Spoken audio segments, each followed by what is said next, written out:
আজি আপোনালোকৰ মাজলৈ কাচকল আৰু নৰসিংহৰ এটি সুন্দৰ আঞ্জা লৈ আহিছোঁ।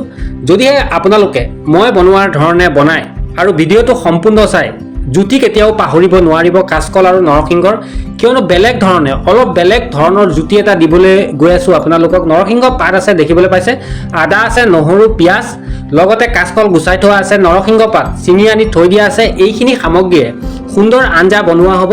কাচকলসমূহ মিডিয়াম চাইজ কৰি লোৱা হৈছে, আদা নহৰু পিঁয়াজৰ পেষ্ট কৰি থোৱা আছে, এইপিনে নৰসিংহ পাতখিনি ছিঙি থোৱা আছে সুন্দৰভাৱে।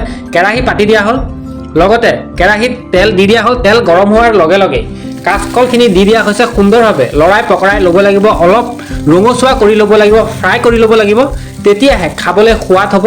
যিহেতু অলপ বেলেগ ধৰণৰ জুতি দিবলৈ গৈ আছোঁ আপোনালোকক, দিয়া হ'ল হালধি কালাৰৰ বাবে, কিয়নো কালাৰৰ অবিহনে কেতিয়াও জুতি নাহে, সেইবাবে দিয়া হৈছে অলপমান হালধি।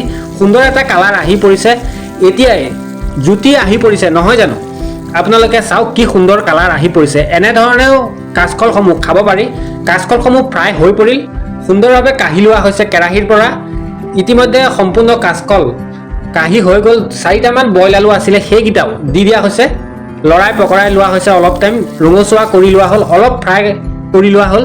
ইতিমধ্যে কাচকল আৰু আলুখিনি ফ্ৰাই হৈ পৰিল। কেৰাহীত আকৌ এবাৰ তেল দি দিয়া হ'ল, তেলখিনি গৰম হওক। এইপিনে কাচকল আলুখিনি ফ্ৰাই কৰাৰ পিছত কালাৰ চাওক এবাৰ, সুন্দৰ এটা কালাৰ আহি পৰিল। লগতে কেৰাহীত তেল গৰম হোৱাৰ লগে লগে দিয়া হ'ল নৰসিংহ পাতখিনি। সুন্দৰভাৱে আকৌ এবাৰ লৰাই পকৰাই ল'ব লাগিব। সুন্দৰভাৱে নৰসিংহ পাতখিনি লৰাই লোৱাৰ পিছতে চাওক ক'লা নিচিনা হৈ পৰিল। এনেধৰণে ভাজিলে খাবলৈ বহুত টেষ্ট আহে।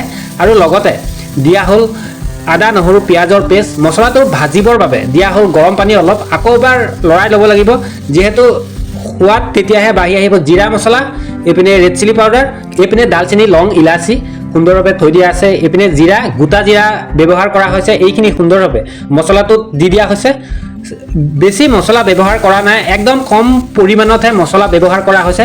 এতিয়া সুন্দৰভাৱে অলপ পানী দি মছলাটো ভাজি ল'ব লাগিব। অলপ টাইম দিয়া হ'ল অলপ নিমখ সোৱাদৰ বাবে।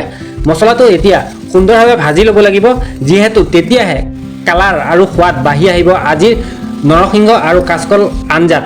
সুন্দৰভাৱে ভাজি লোৱাৰ পিছতে মছলাখিনি দি দিয়া হ'ব। আলু আৰু কাচকলখিনি ফ্ৰাই কৰি থোৱা আলু আৰু কাচকলখিনি দি দিয়া হ'ল, ভাজি ল'ব লাগিব অলপ টাইম।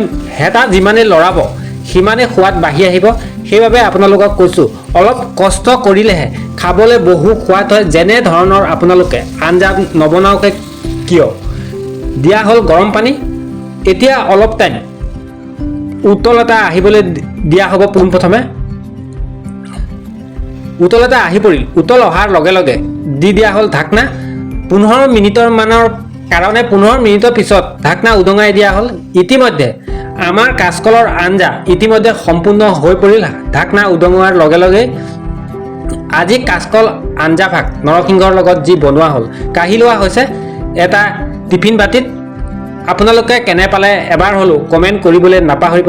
আজিৰ আঞ্জা ভাগ বনালোঁ কাচকল আৰু নৰসিংহৰ লগত, এয়া আপোনালোকৰ কাষলৈ শ্বেয়াৰ কৰি দিছোঁ। পুনৰবাৰ আপোনালোকক মা আছাম ভিডিঅ'লৈ স্বাগতম জনাইছোঁ। আজিৰ ভিডিঅ'টো এটা শ্বেয়াৰ আৰু এটা লাইক কৰিবলৈ নাপাহৰিব।